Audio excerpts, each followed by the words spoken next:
Hey everyone, and welcome back to Samus Kick Some Ass Zero mission. So today let's head on forward to Norfair. So now we'll be exploring this place some more. And here is a pretty interesting enemy because I don't know, is it a glitch or what, but yeah, when Samus touches the ledge of that enemy, she kind of bounces around like a madman. I don't know why, but it looks pretty funny. But yeah, now that we have a power grip, which we received in the previous episode, now we can grab that ledge there and yeah, go here further. So now, yeah, map-wise, we'll be heading towards that marker there, and we'll grab our next upgrade. We won't be here for too long in this place, in Norfair, but yeah, here we are just to grab that upgrade and then to go somewhere else. But we will be revisiting this place later. We will actually go to this place many times, so yeah, we won't be able to explore this whole place right off the bat in one sitting, so to speak. So yeah, as you can see, this place yeah, is full of dangers, full of lava, full of platforming action, really tight platforming in this place. So yeah, watch your step and yeah, just watch out, really. This place is very dangerous. And by the way, speaking about our bombs, they can also be used kinda like, well, your scope. Because you see, I'm kinda using my bombs all over the place. So basically you can reveal different blocks which you can't access, for example, for now, but if you use bomb on them, you can actually reveal what you need to do to destroy these blocks later. So yeah, here we have a green door to the right, which we can't go through for now, but later on, yeah, when we'll receive one other upgrade, we will be able to do that. So here we yeah, received our new upgrade, Ice Beam. So basically with this beam you not only deal more damage to enemies, but also you can freeze them in place. So it will be quite handy for some different passageways. For example, some passages can only be traversed through if we are using our Ice Beam on the enemies, because that way you will be able to freeze them and then you can well, use them as platforms to proceed further. Actually, the first instance of this will be right here, yeah, upwards. You see these floating little turtles here? Yeah, they can be frozen and then they can be used as platforms, well, so we can proceed further here. So yeah, we are currently making kinda like a loop here, because this loop will lead us through Norfair back to that place where we went to get the Ice Beam, so to speak. So basically we will be at the start of the Norfair at the end of this section, kinda. Yeah, this Jozo statue leads us to the next place where we need to go.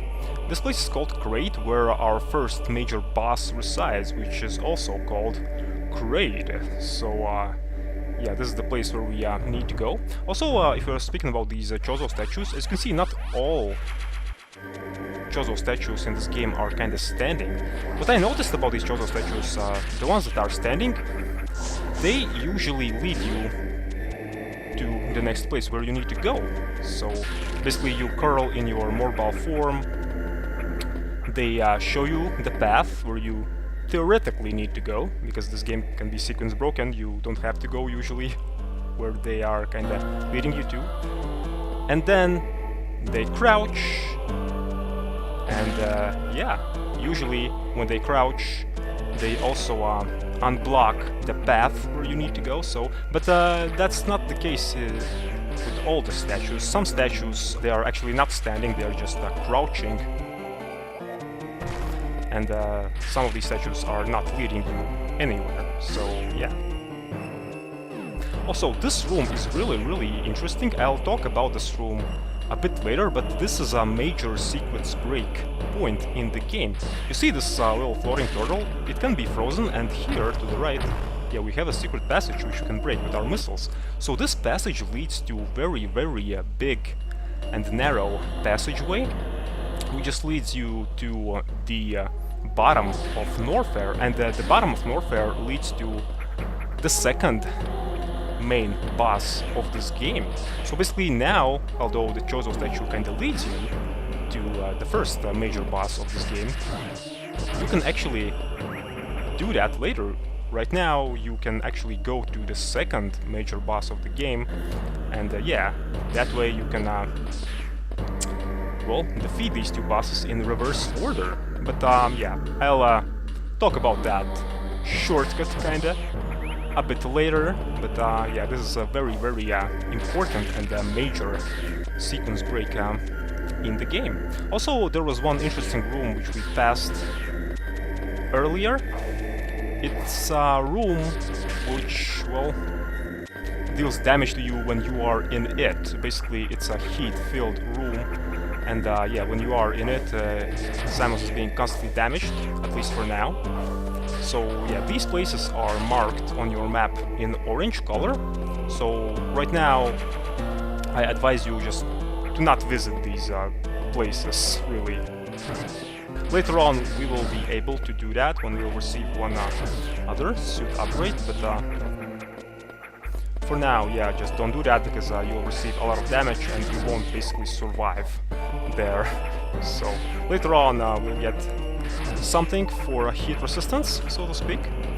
So later on, we'll be able to yeah, go through these heat-filled rooms. So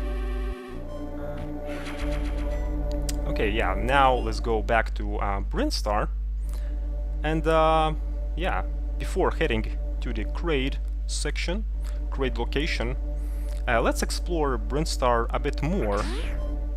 Again, now that we have Ice Beam, we can, well, acquire many items with it. Also, if we're speaking about these little item icons which are on our map, it's not that these icons resemble all the items which you can get in the game. No, these icons are only applied to the location where we are in, so to speak. So in total there are 100 items in the game, including our suit upgrades. This is the thing that you have to remember, so yeah. And if we're talking about that timer which is on our map screen, thing that you have to remember if you are worrying about your time a lot in this game, that when you are in your map screen actually acts as a pause menu. So basically the timer is not changed when you are on your map screen. The timer only ticks when well, there is gameplay. So basically, yeah, your map screen is well, kind of like your pause menu where you can just take a breather, so to speak. So yeah, these spiky turtles, I can't even freeze them because they are just so weak. They just die in one shot, as you can see. So yeah, I advise you to listen to the soundtrack of this game, because all the tracks are very atmospheric, very amazing. So yeah, I am very amazed what they did with this remake. It stays truthful to the original, but yeah, many new things were added which are very interesting. As I said earlier, this is enhanced remake, so basically we will have many new stuff in this game, especially in the endgame section. So for now it is almost like an original, but later on, yeah, things will get much more interesting. And here, yeah, you can use these floating turtles as frozen platforms here to reach the top of this particular section here, to reach one secret. So yeah, I like the exploration element of this game. It's just amazing. I'm still just amazed how many secrets there are in this game, and yeah, I haven't actually played this game when I was a kid. I think, although I think I played the original Metroid, but I don't remember exactly, because one thing that I know for sure is that I remember the starting screen of Metroid, where, you know, when you go to the left, there's a morph ball. That I remember for sure, but I think I haven't played it too much because it was just so hard for me when I was a kid. And yeah, I just couldn't go through the first section of the game or something, and then I kinda dismissed that game very, very quickly. But you know, when we were kids, I think we were all kinda stupid. We didn't knew how to appreciate these cool games, so yeah. And later on, I revisited Metroid only actually recently, and yeah, this game especially quickly became one of my favorites in the franchise, just because of this, well, exploration element and also sequence break element as well, because this game can be played in many different ways, and yeah, I advise you to watch not only this Let's Play, but other Let's Plays of this game as well, because each playthrough is entirely different, because there are many things that you can do in this game to, well, complete it differently, so to speak. So yeah. Yeah, remember this place? Well, now that we have Ice Beam, we can freeze these turtles so they are not bugging us, and yeah, we can grab this missile tank finally. So, still we have some items to collect in this location, but we'll come back to them a bit later. Yeah, you see these check marks next to these items on our map screen? That means that all these items have been collected in that particular area. So, yeah. There are 4 item icons on our map screen. There are energy tanks, there are missile tanks, there are super missile tanks as well in this game, which we'll receive a bit later. And there are also power bombs, which we'll receive later as well. So, yeah.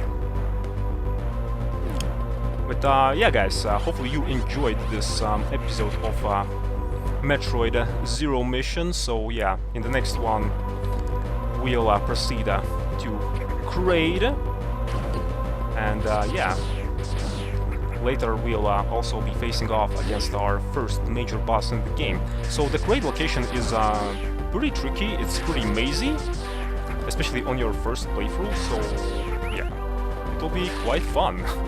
So, come on, damn it, turtle, get out of my way. Here we go.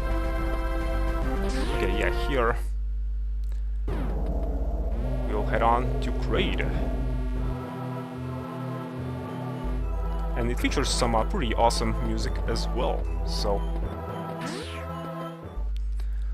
like all locations in this game, pretty much, yeah, music is just awesome. But yeah, guys, see you all in the next episode. Cheers!